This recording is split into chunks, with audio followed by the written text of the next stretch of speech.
किल्ला आपण पाहायला चालले लहान नाहीये. 22 एकर मध्ये आपल्याला 22 एकर फिरायचं नसते. आतमध्ये महत्वाचे 12-13 पॉइंट आहेत. लोक जे येतात पॉइंट पाहायला येतात. आपण आले जंजिराच्या नावाने. इथे 2 किल्ले असतात. याच्या पलीकडे समुद्रामध्ये आणखीन एक किल्ला आहे, संभाजी महाराजचा बांधलेला किल्ला. दोन्ही किल्ल्यांचा इतिहास आहे सर. आतमध्ये गाईड बंद आहे, त्यामुळे आपल्याला काही कळणार नाही या कुठला पॉइंट कुठे आणि कुठली वाट कुठल्या पॉइंटवर जातं. आपली ट्रिप फेल होऊ नये म्हणून तुम्हाला मी इथे माहिती देणार. किल्ल्याची हिस्ट्री, दोन्ही किल्ल्यांचा इतिहास आपल्याला फिरायला समजायला व्यवस्थित होईल. जेव्हा आतमध्ये गाईड चालते ना सर, आम्ही गाईडचे काही चार्ज करता. कशाला करता? आपण जे तिकीट काढून आले हा पैसा आमचा नसतं. महिना भरल्यानंतर 6,000 7,000 पगार आहे. 6-7 घर नाही चालत. आम्ही गाईडच्या विषयावर काम करता. जेव्हा आतमध्ये गाईड चालते, गाईडचे चार्ज म्हणजे कसे असते, प्रत्येक फॅमिली ग्रुप पार्टी 700-800 रुपये चार्ज करतात. लोक स्वतःहून देऊन जातात. इतके द्यायची गरज नाही. तुम्हाला माझी माहिती आवडली, तुम्हाला वाटला आमचा कष्ट आहे दादा, आपल्या आपल्या ग्रुप प्रमाणे आपले सहखुशीने 300-400 काय द्यायचा देऊन द्यायचा दादा. आतमध्ये उतरल्यानंतर आपल्याला अगोदर एक समाधी पाहायला भेटेल, मजार. जसं आपल्या मुंबईला हाजी अली हाजी मलंग आहे, जंजिरा किल्ल्यातली एक समाधी आहे, त्यांचं नाव आहे 5 पीर. किल्ला बनायच्या आधी इथे एक टापू होतं, आयलंड होतं. त्या राजाने किल्ला बनवलं. त्या राजाचं नाव आहे सिद्धी जोहर. आणि सिद्धी नावाचे आपल्या भारतामध्ये 2 राजा होऊन गेले. महाराजांच्या काळात होते ज्यांनी पन्हाळगड डेरा टाकलेला, ती मुघल होते. हे जे सिद्धी होती आफ्रिकन होते आणि आफ्रिकनवर आपल्या महाराजांच्या 550 वर्ष अगोदर आलेले. भारतात कशामुळे आले? वेपारसाठी. लोंग, इलायची, गरम मसाला ना, स्पाइसच्या बिझनेससाठी ते यायचे. जेव्हा कधी यायचे परत जाता वेळी त्या समाधीवर चादर चढून परत जायचे. एक वेळी समुद्रामध्ये तुफान झाला, समुद्राचं पाणी त्या समाधीला टच होऊ लागला. ते समाधीला वाचवासाठी त्यांनी आयलंडची तटबंदी करायची ठरली. 1118 मध्ये किल्ल्याचा बांधकाम सुरू केलं आणि 1140 मध्ये किल्ला बनून तयार झाला. 22 एकर मध्ये किल्ल्याचा बांधकाम केले आणि 22 बुरुज बनवले. बुरुज म्हणजे काय? ते बाहेर आपल्याला अर्धगोलाचा हाफ राऊंड एरिया पाहायला भेटतात ना, यांना बुरुज म्हणतात. किल्ला 3 मजली बांधला गेलाय. वरचा जो मजला आहे याला म्हणतात टहलनी बुरुज, लढाई आक्रमण करायची जागा. सेकंड फ्लोअरला म्हणतात वॉच टॉवर, म्हणजे देखरेख करायची जागा. आणि खालचा जो भाग आहे याला म्हणतात बारूदखाना, याला मराठीमध्ये आपण म्हणतात दारुगोळाचा कोठार. आणि आज आपल्याला आपल्या भारताच्या इतिहासची 3 नंबर तोप, जी जंजिरा किल्ल्यातली 1 नंबर तोप आहे, आतमध्ये आता पाहायला भेटणार आहे सर. तोफीचं नाव दिला होता कलाल बांगडी. तिचं वजन किती? ते 22 टन, म्हणजे 22,000 किलोची तोप आहे. आणि बॉस बनवणाऱ्यांनी याच्यामध्ये खासियत ठेवलेली आहे. खासियत म्हणजे काय? आपण जर 10 मिनिटं उन्हामध्ये बसले, आपला डोका गरम होतो, घाम येतं. 12 तास उन्हामध्ये राहून सुद्धा गरम होत नाहीये. इतके वर्ष झाले तिला गंजण्या लागला. तिचं कारण काय? ती लोखंडाची तोप नाही आहे, पंचधातू आहे. त्यामुळे ती गरम पिन होत नाही आणि खराब पिन होत नाही. तिच्याच बाजूला किल्ल्यातली 2 नंबर तोप पाहायला भेटल. त्या टोपीचं नाव दिला होता गायमुख. गायमुख का म्हणतात? तिचा पूर्ण आकार आहे ना, फेस गायप्रमाणे दिलेला आहे. आणि 3 नंबर जी तोप आहे तिचं नाव दिला होता चावडी, म्हणजे चालाक चतुर तोप. टोपी पाहिल्यानंतर आपल्याला असे बुरुज पाहत पुढे जायचं आहे. पुढे 3 नंबर बुरुज पण गेले ना, बाहेर समुद्रामध्ये सांगितलं आपल्याला आणखीन एक किल्ला आहे. 16व्या शतकमध्ये संभाजी महाराजांनी जंजिरा जिंकायसाठी बांधलेला किल्ला आहे. त्या किल्ल्याचं नाव दिला होता पद्मदुर्ग. ज्यावेळी संभाजी महाराज इथे आले, रायगडवर मोगलने आक्रमण केला, त्यावेळी संभाजी महाराजची राजधानी कॅपिटल जी होता रायगड होता.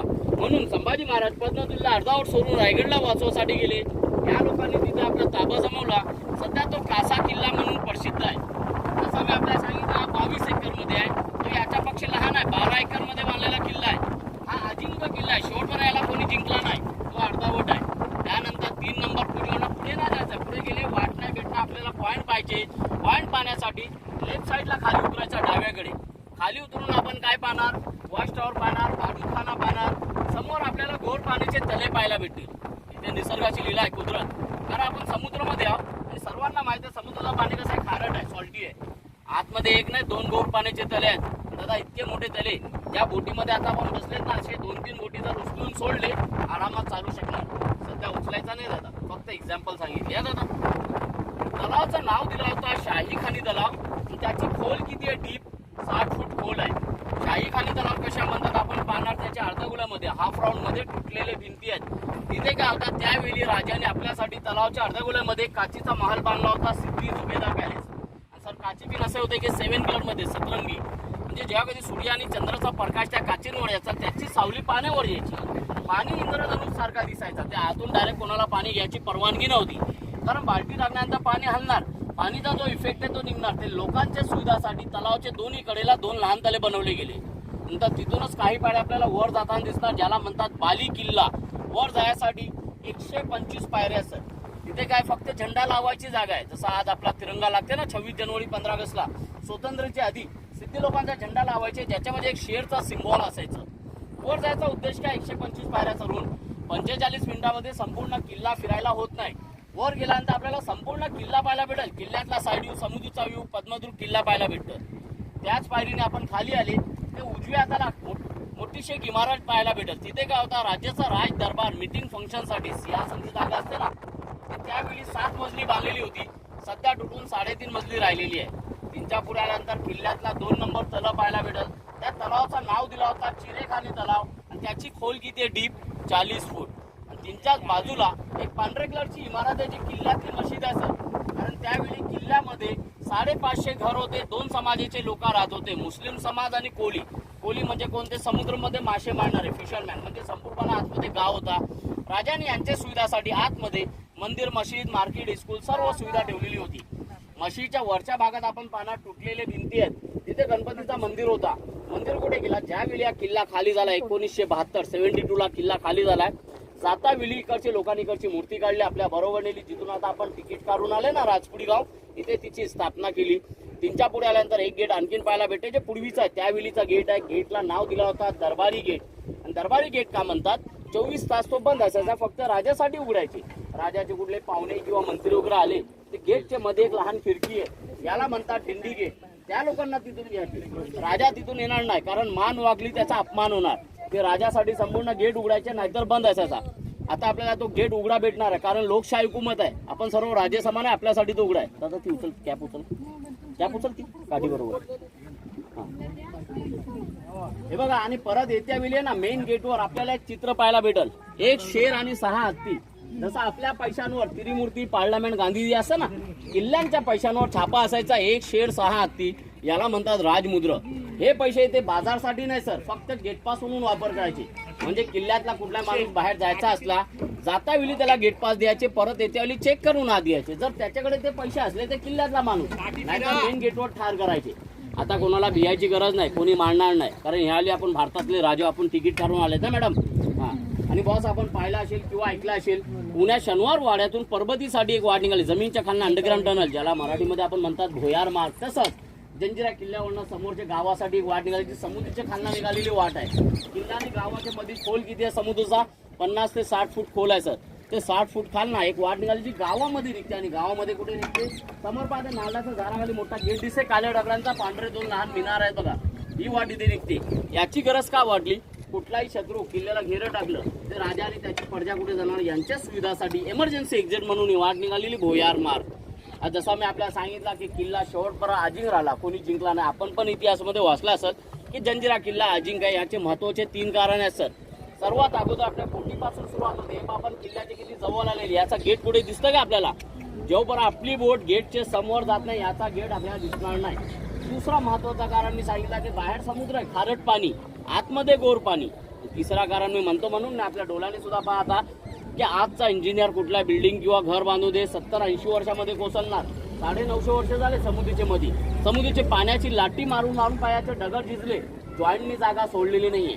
जॉईंट मध्ये त्यावेळी कुठला अंबुजा सिमेंट नव्हता सर. जॉईंट मध्ये कुठला मटेरियल आहे, समुद्राची रेत आहे, ज्याला आपण बाळू म्हणतात. तसं चुना आहे, गोर आहे, मीठ आहे, आणि सर्वात महत्वाची वस्तू सीस, लीड म्हणतात ना, ग्रेफाईट. असे 5 वस्तू वापर केले गेले.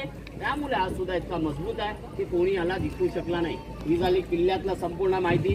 मी आतमध्ये तुम्हाला वाट दाखवणार, उतरत्या वेळी तुम्हाला टायमिंग देणार. त्या टायमात आपल्याला परत यायचं आणि बोटीचं नाव लक्षात ठेवायचा, सलामती म्हणून बसायचं असेल. आता तुम्हाला जर माझी माहिती चांगली वाटली असेल, तुम्हाला वाटलं दादा आमचा प्रश्न हा नाही हा अजिंक्य किल्ला आहे, महाराजने आले नाही. आपल्या आपल्या ग्रुपप्रमाणे कोणा 700-800 द्यायची गरज नाही. आपल्या सहकुशीने 300-400 काय द्यायचा देऊन जा दादा, कारण हाच आमचा कष्टाचा पैसा आहे सर. आणि कष्टाचा पैसा आम्ही मागून घेतात, लोक स्वतःहून देऊन जातात. त्यामुळे आपल्या आपल्या ग्रुपप्रमाणे सर.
Thank you.